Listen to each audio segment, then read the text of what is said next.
Bukan apa-apa. Aku hanya salah fokus. Hari ini Nyonya kelihatan cantik sekali. Halo Peres kamu. Beneran Nyonya? Natasha tertawa, mungkin karena aku lagi bahagia kali ya. Sebentar lagi aku punya 2 cucu. Emma mengangguk, aku senang melihat Nyonya bahagia. Dan semoga cucu-cucu Nyonya, baik dari Nona Cassandra maupun Nona Nadira lahir dengan selamat. Lia, terima kasih doanya.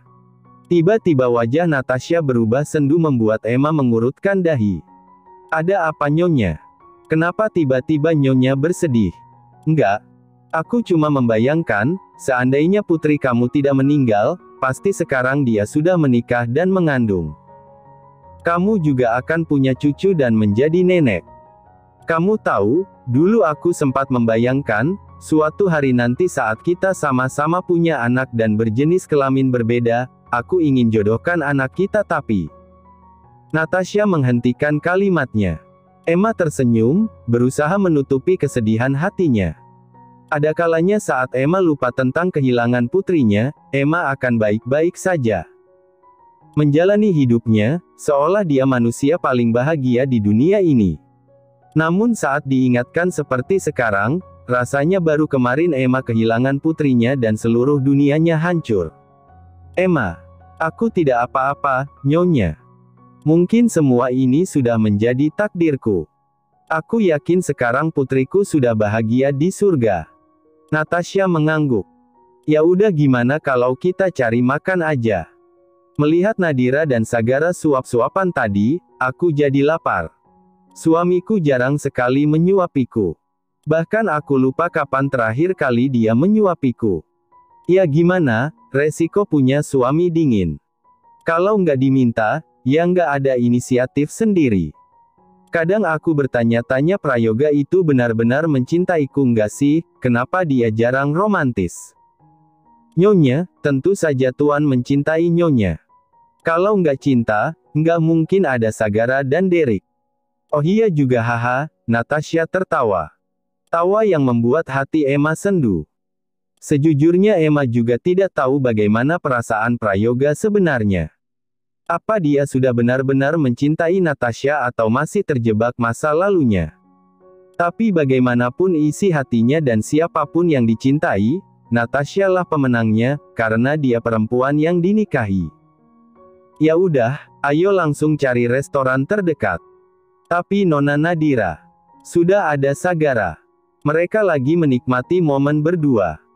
Meskipun nggak banyak omong, aku tahu Sagara sangat bahagia dengan kehamilan istrinya. Kita have fun saja. Emma mengangguk. Dan mereka pun bergegas pergi dari sana. Persahabatan ini begitu indah. Emma tidak ingin menghancurkannya hanya karena cinta. Dan Emma juga begitu menyayangi Natasha. Jika sekarang Natasha menginginkan nyawanya, Emma akan memberikannya dengan senang hati. 3 hari kemudian, Sagara masih belum memutuskan ingin mengambil keputusan apa. Antara menggugurkan anaknya atau jabatan CEO. Selama 2 hari ini Sagara sudah menyendiri, merenung dan berpikir keras. Tapi belum bisa mengambil keputusan. Pak awas. Bak. Ak. Sagara memekik saat dahinya terasa sakit. Kan sudah saya bilang awas, kenapa Bapak masih nabrak pilar, heran Arya. Cek, siapa sih yang naruh pilar di sini? Sambil mengusap dahinya, Sagara berdecak dan lanjut berjalan lagi menuju ke lift. Arya menggeleng-geleng kepala. Dia yang salah, pilar yang disalahkan. Pak, tadi Bu Emma mengabari saya, Nona Nadira pulang dari rumah sakit.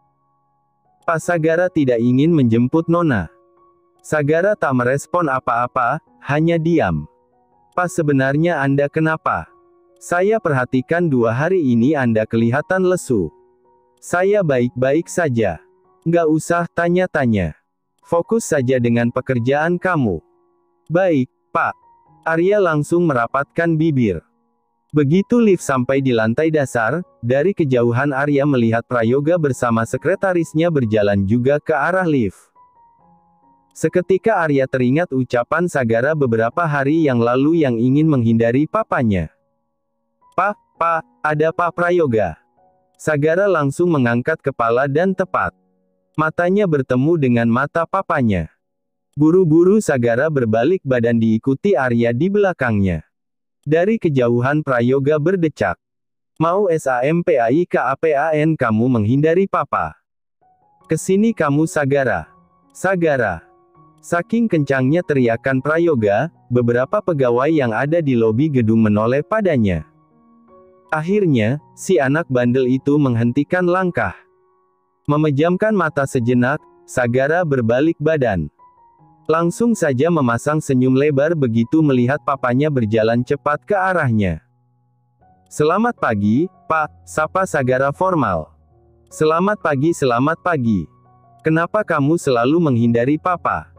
Dari kemarin susah sekali papa cari kamu. Belakangan ini saya memang sangat sibuk. Lia kan Arya. Masih dengan senyuman, Sagara menoleh pada Arya. Lia, Pak, jawab Arya siap siaga. Namun sebenarnya, Sagara memang menghindari papanya. Ya apalagi kalau bukan untuk menghindari memberikan jawaban. Soal pilihan papanya, antara menggugurkan janin Nadira atau jabatannya, Sagara belum punya jabatan. Akhirnya solusi tercepat yang bisa Sagara lakukan adalah menghindari papanya. Papa mau bicara sama kamu. Bicara apa, Pak? Saya mau menghadiri rapat penting hari ini. Lebih penting hal yang ingin Papa bicarakan sekarang. Besok saja gimana, Pak? Rapat kali ini benar-benar nggak bisa ditunda dan harus saya sendiri yang menghadiri. Permisi, Pak Prayoga.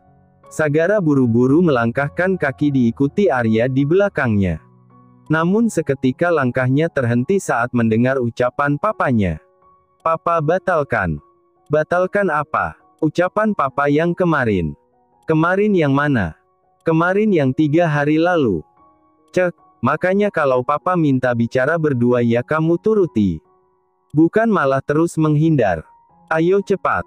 Memangnya kamu doang yang sibuk, papa juga sibuk. Sagara berdeci dan mengikuti papanya yang menuju ke sisi gedung. Sementara sekretaris mereka menunggu agak berjauhan. Jadi apa yang ingin papa batalkan?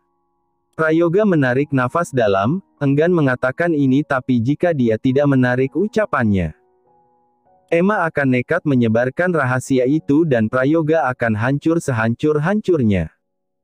Papa tidak akan meminta kamu menggugurkan janin Nadira. Tapi perjanjian itu masih berlaku. Setelah Nadira melahirkan, kalian harus bercerai. Serius? Emangnya muka papa kelihatan bercanda? Sagara menyipitkan mata menandangi wajah papanya. Lama-lama Prayoga jengah juga dan memutar bola mata malas. Papa serius, Sagara? Serius? Astaga kamu ini. Sagara tiba-tiba mengeluarkan ponsel dan mengklik aplikasi rekam suara.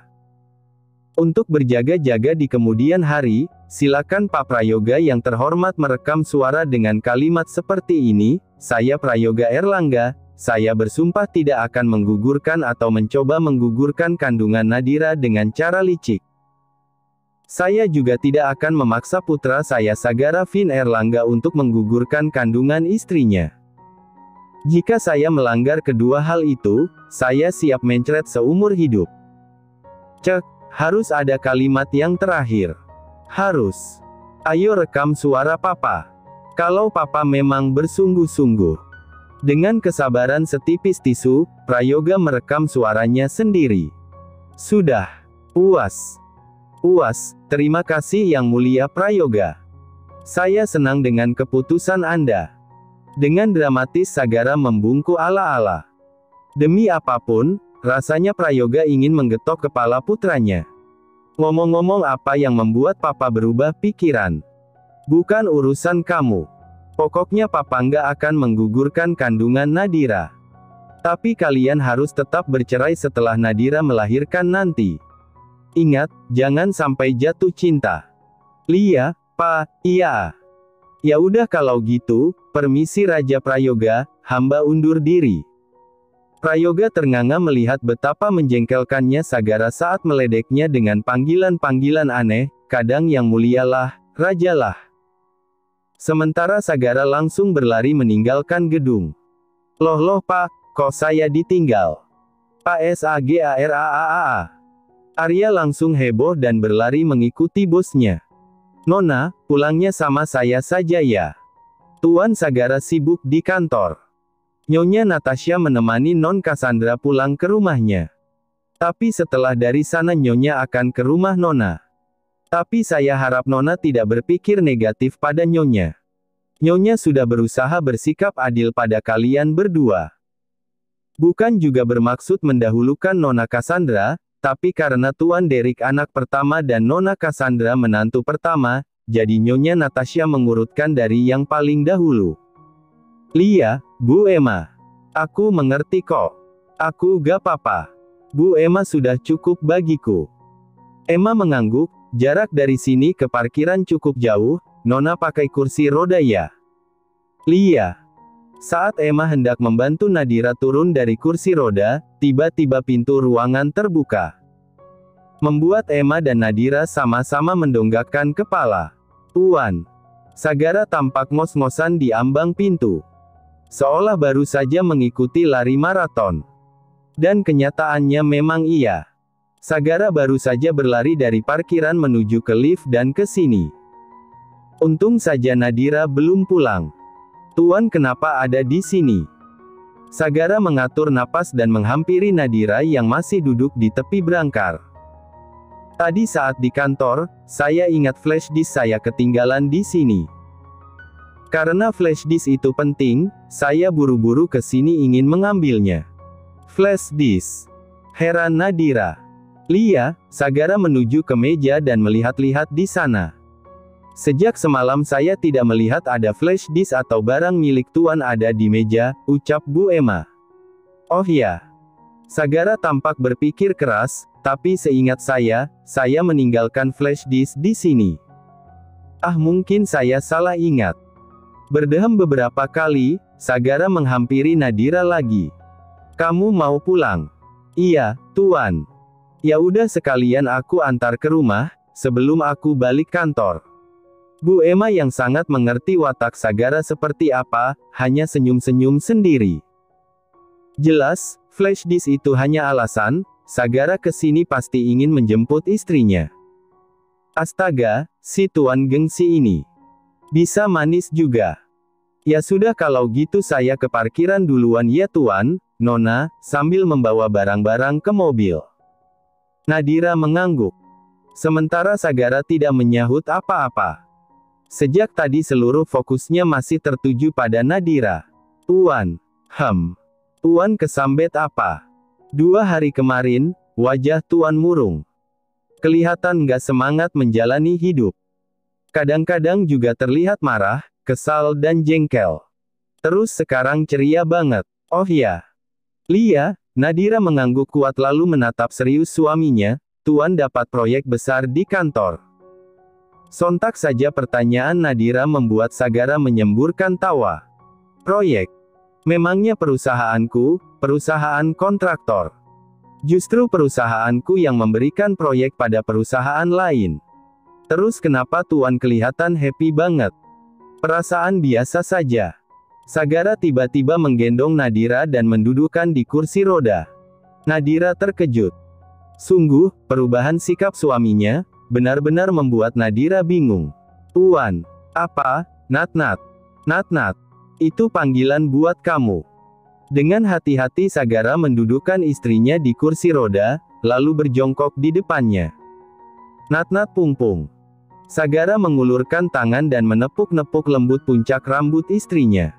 Sementara Nadira justru ngeri, mendadak bulu kuduknya berdiri. Suaminya baik-baik saja kan? Kenapa mendadak aneh begini? Dibandingkan 2 hari lalu yang selalu murung, tingkah suaminya hari ini benar-benar berubah drastis. Tuan kenapa? Apanya yang kenapa? Aneh. Sagara berdiri, dan pindah ke belakang kursi roda Nadira. Ayo, kita langsung pulang sekarang. Dan perlahan mendorong kursi roda menuju keluar ruangan. Nadira tidak tahu hal apa yang membuat Sagara tiba-tiba berubah semanis ini, sikapnya juga tidak sedingin 2 hari yang lalu. Tapi tidak bisa dipungkiri hati Nadira bahagia. Kata pulang yang keluar dari mulut suaminya membuat hati Nadira menghangat. Sesampainya di rumah, Sagara langsung menggendong istrinya dan membawanya masuk ke dalam rumah. Kembali dan untuk yang kesekian kali, Nadira dibuat terkejut. "Tuan, apa? Tuan belum marah-marah hari ini?" Sagara menghentikan langkah begitu sampai di lift. Melirik istrinya sekilas lalu memencet tombol lantai 2. Meskipun di dalam lift, Sagara tetap mau menurunkan Nadira dari gendongannya. "Jadi di mata kamu aku selalu marah-marah?" "Lia, 2 hari kemarin malah parah banget. Marahnya Tuan ngediemin aku. Aku sampai bingung aku salah apa. Ah, gara-gara aku hamil ya. Maaf, Tuan. Itu juga di luar kendaliku. Mau bagaimana lagi, tiba-tiba hamil. Ya sudah, mau gimana lagi?" Nadira menyipitkan mata. Kok jawabannya santai gitu? Nggak setegang kemarin. Kemarin setiap Nadira membahas anak, Sagara langsung emosi, nada suaranya jutek dan dingin. Tapi sekarang dia happy banget. Sungguh. Nadira bahkan bisa melihat matanya berbinar-binar. "Tuan, apa, Nat? Apa? Kenapa dari tadi panggil Tuan, Tuan terus?" Nadira langsung diam. Begitu lift terbuka, Sagara melangkah keluar menuju ke kamarnya. "Tuan, kamarku di belakang, kemana masuk ke kamar Tuan? Mulai hari ini, kamu tidur di sini." Nadira nyaris tersedak salivanya sendiri. Belum sempat protes, Sagara sudah masuk ke dalam kamar dan membaringkan tubuhnya di kasur dengan sangat-sangat hati-hati. Setelah memastikan istrinya berbaring dengan nyaman, Sagara duduk di tepi kasur. Tiba-tiba tidak ada angin, tidak ada hujan, Sagara menyingkap baju Nadira sampai ke atas. Dan meletakkan telapak tangan besarnya di perut Nadira. "Tuan, apa? Tuan mau ngapain?" Nadira segera menyingkirkan tangan itu dari perutnya. Sedetik kemudian, Sagara kembali meletakkan tangannya di atas perut Nadira. "Tuan, jangan gini tangannya. Kenapa sih? Kalau kamu lupa, aku ingatkan, tubuh kamu milikku. Terserah aku ingin memegang bagian manapun dari tubuh kamu. Sekarang aku sedang ingin memegang perut kamu. Dan kamu tidak boleh protes." Nadira menyipitkan mata tak habis pikir. "Tubuhku milikku sendiri. Dan sejak kapan aku setuju Tuan mengklaim tubuhku sebagai milik Tuan?" Nadira jadi kesal karena Sagara tidak mau mengangkat tangannya. Dengan jengkel Nadira mencubiti kulit punggung tangan Sagara. "Tuan, apa? Tolong tangannya jangan di sini. Sepertinya tanganku kena lem dan nggak bisa lepas dari perut kamu. Aduh, gimana sekarang? Nggak bisa lepas." Dengan dramatis Sagara berusaha mengangkat tangannya dari perut Nadira. Pura-pura mengeluarkan otot-otot tangannya dan mengeratkan rahang. Seolah sedang berusaha sangat keras. Percayalah, ekspresi Sagara sangat menjengkelkan di mata Nadira. "Kenapa perut kamu kecil sekali? Cuma seukuran sejengkalku." Sagara menyibak baju Nadira lebih ke atas lagi hingga bra Nadira nyaris terlihat. Seketika Nadira mendelik dan berusaha menurunkan bajunya. "Tuan, kenapa?" Sagara kembali menyingkap bajunya ke atas. "Aku ingin melihat perut kamu." "Kenapa ingin melihat perutku?" "Ya, aku heran saja, kenapa perut kamu kecil sekali. Aku ingin mengecek dan memastikan ukuran perut kamu normal atau tidak. Kita umpamakan berat bayi kita 3 kilogram. Bayangkan bayi seberat 3 kilogram ada di dalam perut kamu sekecil ini. Terus gimana keluarnya? Aku masih ingat, kamu sempit sekali. Bahkan, ukuranku saja sulit keluar masuk, gimana bayi yang beratnya 3 kilogram? Nadira melototkan mata lebar. Tuan ngomong apa sih?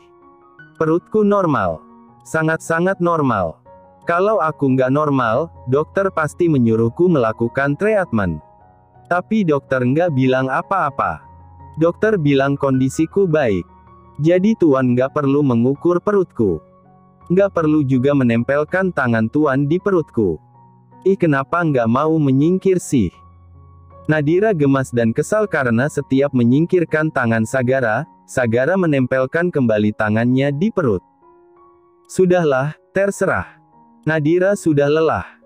Dengan perut sekecil ini kira-kira bayiku muat nggak ya? Sagara tampak berpikir keras, seolah sedang mengukur panjang, lebar dan kedalaman perut Nadira. Tangan besarnya juga mulai bergerak pelan dan mengusap perut Nadira yang masih rata. Ya kalau nggak muat pindahin aja ke perut Tuan. Perut Tuan kan lebar dan besar. Cek, mana bisa. Sagara tidak sabar melihat perut Nadira perlahan mengembang. Pasti lucu sekali melihat perut mungil ini membesar. Sementara Sagara sibuk dengan segala imajinasi lucunya tentang perut Nadira yang membesar, Nadira sibuk menatap wajahnya. Sungguh, Nadira sangat penasaran apa yang kira-kira suaminya pikirkan sekarang. 3 detik wajahnya sangat serius, 3 detik kemudian dahinya berkerut, 5 detik selanjutnya, bibirnya tersenyum. Aneh, benar-benar aneh. Tapi jika Nadira tidak kegeeran. Nadira merasa sebenarnya Sagara juga menginginkan anak ini tapi dia terlalu gengsi menggakui. Ah ya, bisa jadi memang Sagara menginginkan bayi ini. Tapi bukan ibu yang melahirkannya. Tuan, Sagara mengangkat pandangan hingga bertemu dengan mata sendu istrinya. Apa Tuan sudah memikirkan permintaanku yang kemarin? Soal, bolehkah aku pergi bersama anakku? Sudah. Jawabannya. Tidak boleh. Seketika perasaan Nadira menyendu. Jadi Tuan akan tetap mengambil anakku. Kapan aku akan bilang aku mengambil anak kita? Jadi, Nadira berdebar. Jadi, Sagara tiba-tiba berdiri, aku harus balik ke kantor sekarang. Jaga baik-baik anak kita. Dan ingat, jangan pindah dari kamar ini. Aku yang paling berhak menentukan kamu harus tidur di mana. Sagara mengulas senyum samar dan mempuk-puk lembut perut Nadira sebelum keluar dari kamar. Sampai pintu tertutup, Nadira masih diam. Sebenarnya isi kepala Tuan itu bagaimana sih? Kenapa susah ditebak? Tuan mau anakku saja atau mau sama aku juga? Nadira benar-benar bingung. Tapi Nadira harus mempersiapkan segala kemungkinan terjadi.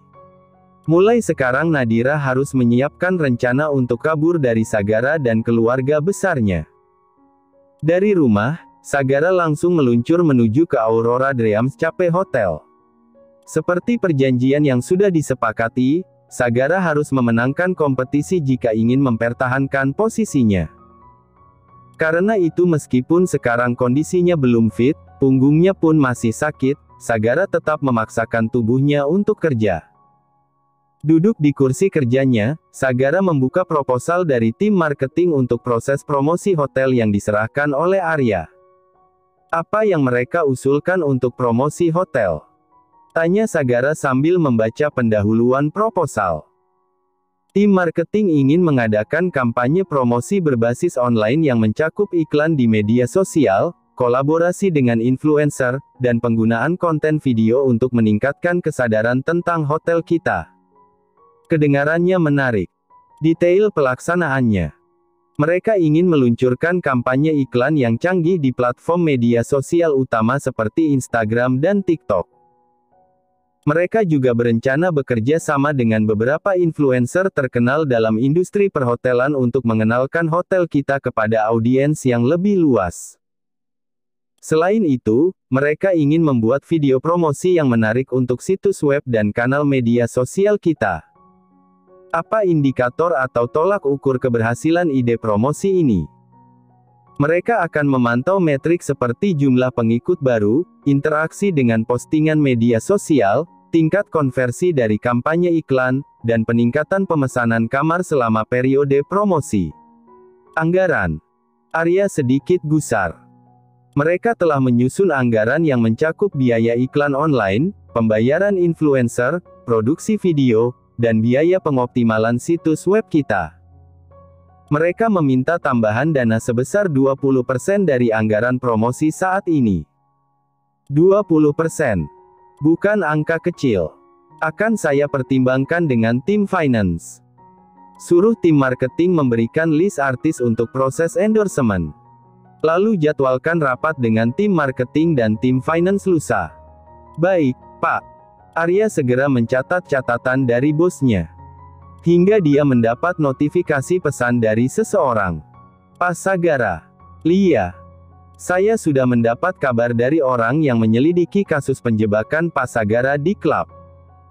Pelayan yang memberikan minuman pada Pak Sagara yang melarikan diri keluar kota, sudah ditangkap. Jika benar terbukti Derek pelakunya, saya pastikan dia akan membayar mahal perbuatannya. Sagara mengepalkan tangan geram.